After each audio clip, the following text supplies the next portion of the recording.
Bonjour à tous. Si toi aussi tu galères à apprendre tes tables de multiplication, surtout quand les nombres, les deux, hein, sont égaux à 5 ou plus, eh bien cette astuce est faite pour toi. Alors comment ça marche? Exemple, 8 fois 6. On va commencer par enlever 5 à chaque nombre. Donc 3 et 1 dans ce cas de figure. Ensuite, on va utiliser ses mains et on va lever 3 doigts sur une main et un doigt sur l'autre. Voilà, merci assistante, on voit mieux. Euh, Avec les doigts levés, on va les additionner et ça va nous donner les dizaines. Donc ici, 4 dizaines. Et les doigts qui sont repliés, on va les multiplier. 2 fois 4, 8. Et ben voilà, 8 c'est les unités, 4 c'est les dizaines, donc on retrouve 48. Donc pour voir si tu as compris, je te propose un autre exemple. Ici 7 fois 9, donc vas-y. Je te laisse faire pause, on se rappelle, on enlève 5 à chaque nombre. Ensuite, on prend ses deux mains, on lève les doigts qu'il faut. Les doigts levés, on les additionne, ça donne les dizaines. Les doigts qui ne sont pas levés, on les multiplie, ça donne les unités. Allez, moi je corrige maintenant.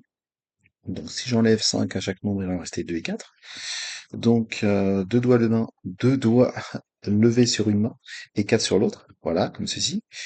2 et 4, ça fait 6, donc 6 dizaines. Et les unités, 3 fois 1. Donc un total de 63. Parfait. Alors parfait, oui, mais pas toujours. C'est-à-dire qu'il y a des fois où, je vais pas te mentir, euh, l'astuce elle marche tout le temps, mais c'est ça, et parfois il y a une étape en plus. Surtout quand les nombres sont plus petits. Exemple 7 fois 6. Donc si tu veux le chercher, n'hésite pas à faire pause. Sinon, moi je corrige maintenant, donc j'enlève 5 à chaque nombre, ça fait 2 et 1. Donc l'histoire des mains, vous avez compris. Je lève deux doigts sur une main, un doigt sur l'autre. Je vais additionner les trois, hein. Enfin voilà, ça va faire 3 dizaines. Et pour les unités, je vais faire 3 fois 4, c'est-à-dire 12.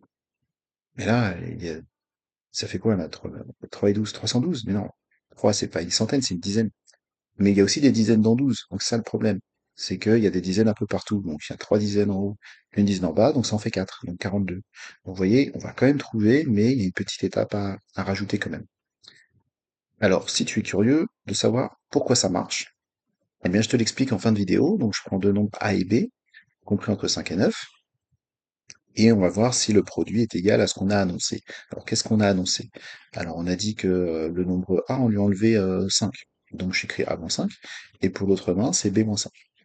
Ensuite, ça c'est pour les dizaines, donc il faut les additionner. Et puis je fais x 10 pour dire que c'est des dizaines. Ensuite, pour les unités, on a dit qu'on faisait quoi? On regardait les doigts qui étaient pliés.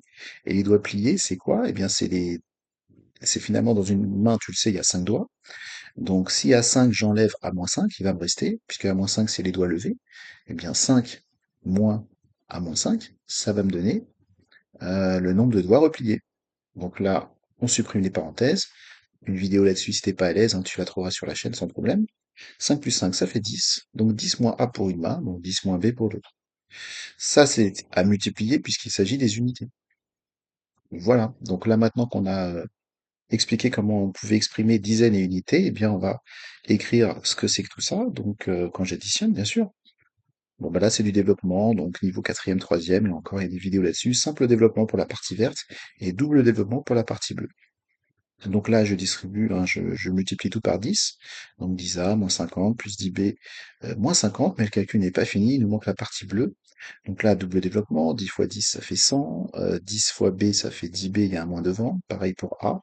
Et ensuite, il y a moins A fois moins B, donc ils sont de même signe, donc ça va être plus AB. Et puis là, on va faire le ménage. Donc 10A moins 10A, ça s'annule.